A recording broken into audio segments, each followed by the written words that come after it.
Hi guys, welcome back to Rashu kitchen. ನಾನಿವತ್ತು ಕ್ವಿಕ್ಕಾಗಿ ಮಕ್ಕಳ ಲಂಚ್ ಬಾಕ್ಸ್ಗೆ ಮಾಡ್ಕೊಳ್ಳುವಂಥ ರೆಸಿಪಿನ ತೋರಿಸ್ತಾ ಇದ್ದೀನಿ. Soya chunk recipe. ನಾನು ಫಸ್ಟು ಸೋಯಾಬೀನ ಬಿಸಿನೀರಲ್ಲಿ ತೊಳೆದು ಸೈಡ್ಗೆ ಇಟ್ಕೊಳ್ತಾ ಇದ್ದೀನಿ. ಚೆನ್ನಾಗಿ ಕುದಿರುವಂಥ ನೀರಿಗೆ ಸೋಯಾ ಚಂಕ್ಸ್ನ ಹಾಕಿ ಒಂದು 10 ಮಿನಿಟ್ಸ್ ಅಷ್ಟೇ ಅದನ್ನು ನೀಟಾಗೆ ಮತ್ತೆ ಸೋರಿಸ್ಕೊಂಡು ಸೈಡ್ಗೆ ಇಟ್ಕೊಳ್ಳಿ. ಮೊದಲಿಗೆ ಬಾಣಲಿಗೆ ಒಂದು 4 ಟೇಬಲ್ ಸ್ಪೂನ್ ಆಯಿಲ್ನ ಹಾಕ್ಕೊಳ್ಳಿ. ಆಯಿಲ್ ಸ್ವಲ್ಪ ಜಾಸ್ತಿ ಹಾಕೋದ್ರಿಂದ ಟೇಸ್ಟ್ ತುಂಬ ಚೆನ್ನಾಗಿರುತ್ತೆ. ನೆಕ್ಸ್ಟ್ ಅದಕ್ಕೆ ಕಡಲೆಬೇಳೆ, ಉದ್ದಿನಬೇಳೆ, ಸಾಸಿವೆ, ಕರಿಬೇವು ಹಾಕಿ ಚೆನ್ನಾಗಿ ಒಗ್ಗರಣೆ ಮಾಡ್ಕೊಳ್ತಾ ಇದ್ದೀನಿ. ಸಾಸಿವೆ ಕರಿಬೇವು ಚೆನ್ನಾಗಿ ಅದು ಕ್ರಿಸ್ಪಿ ಆಗಬೇಕು, ಅಲ್ಲಿವರೆಗೂ ಫ್ರೈ ಮಾಡ್ಕೊಳ್ಳಿ. ನೆಕ್ಸ್ಟು ಅದಕ್ಕೆ ನಾನು 2 ಹಸಿಮೆಣಸಿನ್ಕಾಯಿ, ಟೊಮೊಟೊ ಇದನ್ನು ಸೇರಿಸಿ ಫ್ರೈ ಮಾಡಿಕೊಂಡು, ನಿಮಗೆ ಯಾವ ಸೊಪ್ಪು ಬೇಕಾ, ಯಾವ ಸೊಪ್ಪು ಇಷ್ಟ ಆಗುತ್ತೆ ಆ ಸೊಪ್ಪನ್ನ ನೀವು ಸ್ವಲ್ಪ ಒಂದು ಹಿಡಿಯಷ್ಟು ಹಾಕ್ಕೊಳ್ಳಿ. ಕಟ್ ಮಾಡಿ ಹಾಕ್ಕೊಂಡು ನೆಕ್ಸ್ಟು ಅದಕ್ಕೆ ನಾನು ಗರಂ ಮಸಾಲ, ಟರ್ಮರಿಕ್ಕು ಹಾಗೆ ಚಿಲ್ಲಿ ಪೌಡರ್ನ ಹಾಕ್ಕೊಂಡು ಚೆನ್ನಾಗಿ ಫ್ರೈ ಮಾಡ್ಕೊಳ್ತಿದ್ದೀನಿ. ಅದು ಅಷ್ಟೇ ಚೆನ್ನಾಗಿ ಹಸಿ ವಾಸನೆ ಹೋಗಬೇಕು, ಅಲ್ಲಿವರೆಗೂ ಅದನ್ನು ಚೆನ್ನಾಗಿ ಫ್ರೈ ಮಾಡ್ಕೊಳ್ಳಿ.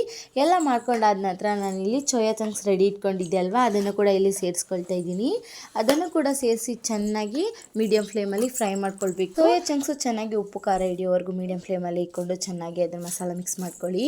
ಮಾಡ್ಕೊಂಡಾದ್ಮೇಲೆ ನಾನಿಲ್ಲಿ ಎಷ್ಟು ರೈಸ್ ಬೇಕೋ ಅಷ್ಟು ರೈಸ್ನ ತಗೊಂಡು ಅದಕ್ಕೆ ಮಿಕ್ಸ್ ಮಾಡ್ತಾ ಇದ್ದೀನಿ.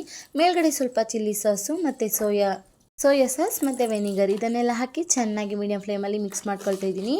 ಒಂದು 10 ಮಿನಿಟ್ಸ್ ಅದನ್ನು ಮೀಡಿಯಂ ಫ್ಲೇಮಲ್ಲಿ ಇಟ್ಕೊಂಡು ಚೆನ್ನಾಗಿ ಮಿಕ್ಸ್ ಮಾಡಿಕೊಂಡು ಮೇಲ್ಗಡೆ ಸ್ವಲ್ಪ ಕೊತ್ತಂಬರಿ ಸೊಪ್ಪನ್ನ ಹಾಕ್ಕೊಂಡು ಮಿಕ್ಸ್ ಮಾಡಿಕೊಂಡ್ರೆ ಟೇಸ್ಟಿಯಾಗಿರುವಂಥ ಸೋಯಾ ಚಂಕ್ಸ್ ರೈಸು ರೆಡಿ ಆಗುತ್ತೆ. ನೀವು ಕೂಡ ಒಂದು ಸಲ ಟ್ರೈ ಮಾಡಿ. ಕ್ವಿಕ್ಕಾಗಿ ಮಾಡುವಂಥ ರೆಸಿಪಿಗಳಲ್ಲಿ ಇದು ಕೂಡ ಒಂದಾಗಿರುತ್ತೆ.